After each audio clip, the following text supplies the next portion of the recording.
नमस्कार सर्व शिक्षक बंधू आणि भगिनींनो, त्याचप्रमाणे भावी शिक्षकांनो, ज्यांना शिक्षक होण्याची इच्छा आहे त्यांच्यासाठी आपल्याला टेट, टी-ई-टी, सी-ई-टी अशा प्रकारच्या या परीक्षा क्रॅक करून मग आपल्याला सेवेतमध्ये येता येतंय. आणि जे शिक्षक माझे बांधव सध्या सर्व्हिसमध्ये आहेत त्यांना या ठिकाणी शासनानं 2 वर्षाची मुदत दिलेली आहे की आपली योग्यता त्या ठिकाणी आपल्याला सिद्ध करायची आहे. आणि म्हणून या ठिकाणी आपण जे काही नॉलेज आहे त्याच्याशी अपडेट राहणं गरजेचं आहे. आणि आपण पहिल्याच प्रयत्नात टी-ई-टी पास किंवा सी-ई-टी पास हा उपक्रम घेतलेला आहे. आणि मला आशा आहे, खात्री आहे, गॅरंटी आहे की तुम्ही नक्की या ठिकाणी ती परीक्षा क्रॅक करणार आहात. आपली जी काही योग्यता आहे ती सिद्ध आपण करणारच आहोत. म्हणून एक मदत म्हणून या ठिकाणी मी आपल्यासमोर आजचा आपला अविकारी शब्दाचा शेवटचा जो प्रकार आहे तो घेऊन आलेलो आहे. मागचे जे काही 3 अविकारी शब्द आहेत ते तुम्ही नक्की अभ्यासले असतील, आशा आहे ते तुम्हाला समजले सुद्धा असतील. त्याची जी काही लिंक आहे ते जर बघितले नसतील तर त्याची लिंक याच्या व्हिडिओमध्ये मी डिस्क्रिप्शनमध्ये टाकलेली आहे, तुम्ही ती बघून घेऊ शकता. चला सुरू करूया आपण आपली आजची तासिका केवल प्रयोगी अव्यय. मित्रांनो, केवल प्रयोगी अव्यय हा जो प्रकार आहे या प्रकारामध्ये आपल्या मनातील जे काही भावना असतात त्या भावना कोणकोणत्या प्रकारच्या असतात, ज्या भावना आपण व्यक्त करतो आणि ते व्यक्त करण्यासाठी जे आपण शब्द वापरतो तेच शब्द असतात केवल प्रयोगी अव्यय. तर मग त्या ठिकाणी त्याची परिभाषा बघूया बरं. काय म्हणते परिभाषा? जे अविकारी शब्द मनातील हर्ष, शोक, आश्चर्य, तिरस्कार किंवा अनुमोदन यासारख्या भावना व्यक्त करतात. म्हणजे आपल्या मनामध्ये आनंद आहे, दुःख आहे, तिरस्कार आहे, अनुमोदन आहे, आश्चर्य आहे, शोक आहे, तर हे व्यक्त करण्याचं ते जे काम करत असतात. तर मग जेव्हा आपण अशा प्रकारच्या भावना व्यक्त करतो आणि तेव्हा जे शब्द आपण वापरतो ते शब्द असतात केवल प्रयोगी अव्यय. हे सर्व अविकारी शब्द आहेत कारण यांच्यावर लिंग, वचन, विभक्ती यांचा काहीही परिणाम होत नाही, त्यामुळे ते बदलत नाही. नाम, सर्वनाम, विशेषण, क्रियापद हे बदलतात कारण त्यांच्यावर लिंग, वचन आणि विभक्ती यांचा परिणाम होतो. तर या ठिकाणी मग हे जे शब्द आहेत केवल प्रयोगी अव्यय हे कोणत्या प्रकारचे शब्द असतात बरं बघा. उदाहरणार्थ वा, अरे रे रे, अरे बाप रे, शाबाश, ठीक किंवा ठीक आहे, आहा हा, अशा प्रकारचे कितीतरी शब्द आपण वापरत असतो. तर या शब्दांवरून त्यांचे काय प्रकार पडतात. मग केवल प्रयोगी अव्ययाचे कोणकोणते प्रकार पडतात ते आपण बघूया. पुढचं आपलं आहे केवल प्रयोगी अव्ययाचे प्रकार. पहिला आहे हर्षदर्शक केवल प्रयोगी अव्यय. हर्ष म्हणजे आनंद. जेव्हा आपल्याला आनंद होतो तेव्हा आपल्या तोंडातून नकळतपणे तो शब्द बाहेर पडतो. तर मग या ठिकाणी आनंद दाखवण्यासाठी आपण जे शब्द वापरतो ते अविकारी शब्द म्हणजे या ठिकाणी हर्षदर्शक केवल प्रयोगी अव्यय आहेत. मग ते काय करतात?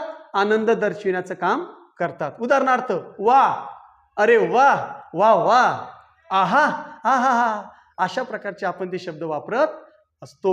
त्याच्यानंतर याचं एक वाक्य बघूया. वाह किती सुंदर दृश्य आहे, वाह किती सुंदर दृश्य आहे. आपण बघितल्यानंतर आहे की नाही, वाह किती छान नजारा आहे. तर अशा प्रकारे आनंद झाल्यानंतर या ठिकाणी आपण एखाद्या गोष्टीला बघून आपल्याला आनंद होतो तेव्हा नकळत या ठिकाणी हा शब्द आपल्या तोंडाच्या बाहेर पडतो.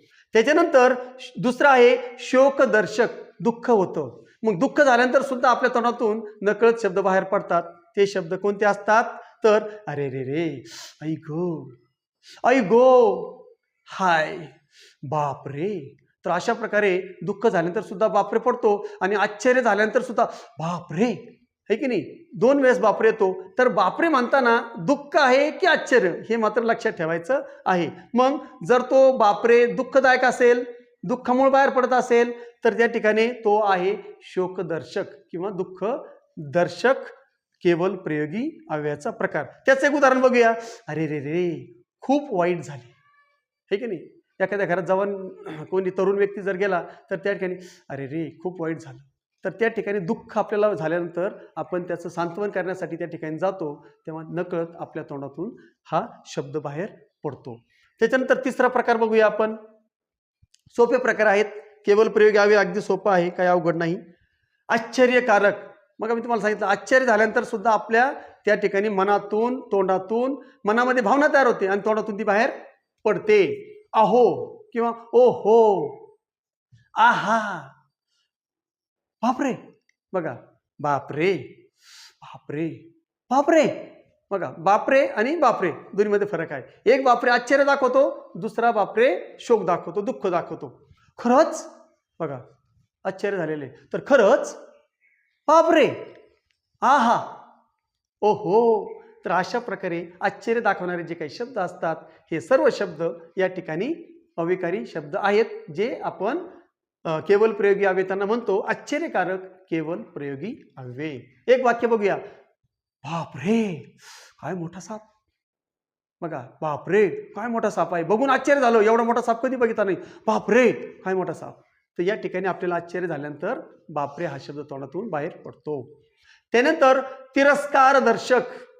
एखादा आपल्याला घिन येते, तिरस्कार येतो, राग येतो, तर तेव्हा तिरस्कार दर्शक सुद्धा काही केवल प्रयोगी शब्द आपण बाहेर आपल्या तोंडातून टाकतो. तर छी, थू, हट, धिक्कार. तर अशा प्रकारचे तिरस्कार दर्शक जे शब्द असतात ते शब्द सुद्धा तिरस्कार दर्शक केवल प्रयोगी अव्यय आहेत. एक वाक्य बघूया. छी किती घाण आहे येथे. छी किती घाण आहे या ठिकाणी. तर मग छी म्हटल्यानंतर आपण काही वेळ थांबतो आणि पुढे म्हणतो किती घाण आहे येथे. तर अशा प्रकारे या ठिकाणी छी जे आहे तो या ठिकाणी केवल प्रयोगी अव्यय आहे. त्याच्यानंतर पुढचा प्रकार आहे संमती किंवा अनुमोदन दर्शक केवल प्रयोगी अव्यय. म्हणजे आपण काय एखादी गोष्ट करण्यासाठी अनुमोदन देतो किंवा त्या ठिकाणी परवानगी देतो, आपली संमती देतो, असा जर शब्द असेल तर तो आहे अनुमोदक दर्शक किंवा संमती दर्शक केवल प्रयोगी अव्यय. ठीक, ठीक आहे, हो, जी, बरं आहे.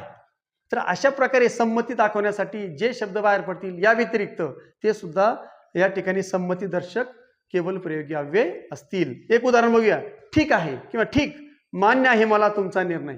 ठीक, मान्य आहे मला तुमचा निर्णय किंवा ठीक आहे मला तुमचं मान्य आहे. अशा प्रकारे या ठिकाणी आपण हे वाक्य आहेत, हे वाक्य घेतलेली आहेत. आता त्याचा सराव आपण करूया. सरावासाठी काही वाक्य बघूया.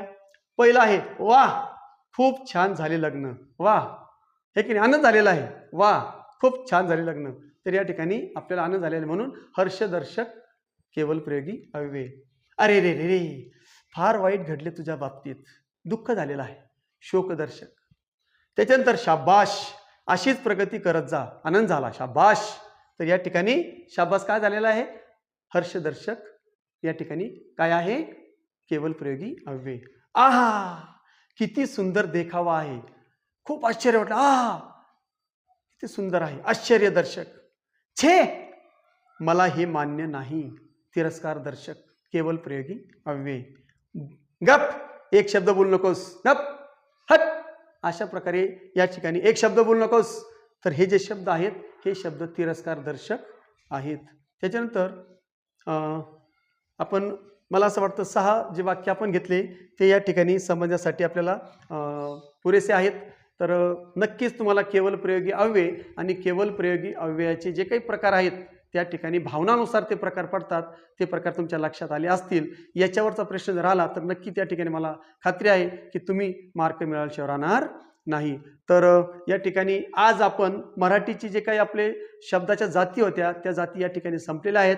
आपण पुढच्या मराठीच्या तासिकेला वर्णमाला किंवा प्रयोग, विभक्ती, अलंकार, संधी अशा प्रकारचे जे टॉपिक आहेत जे थोडे किचकट आहेत किंवा समजायला थोडे अवघड असतात, पण त्या ठिकाणी TETमध्ये त्यांच्यावर 100% प्रश्न पडतो. तर त्याच्यावर सुद्धा आपण तासिका घेणार आहेत. आणि सगळ्या विषयाचे कंटेंट पूर्ण झाल्यानंतर मग मात्र शेवटचा महिना असेल किंवा 15 दिवस असेल, आपण सगळ्या जे काही विषय आहेत त्या विषयावर आपण सरावासाठी PYQ जे आहेत म्हणजे पर्याय असणारे जे प्रश्न आहेत ते प्रश्न जवळपास एका विषयावर 100 प्रश्न मी काढणार आहेत.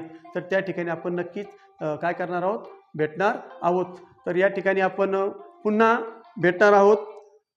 पुन्हा भेटल्यानंतर या ठिकाणी मला आशा आहे की तुम्ही जो काही अभ्यास दिलेला आहे तो नक्की पूर्ण कराल आशा करतो. आणि पुन्हा एक विनंती करतो की अजूनही जर कोणी चॅनल सबस्क्राईब केलं नसेल तर नक्की करा. आपल्या शिक्षक मित्रांना, विद्यार्थी मित्रांना देखील पाठवा आणि आपल्या learn and Joy with J या चॅनलशी कनेक्ट राहा. जर व्हिडिओ आवडला असेल तर नक्की लाईक मात्र करायला विसरू नका. पुन्हा भेटूया. जय हिंद, जय महाराष्ट्र.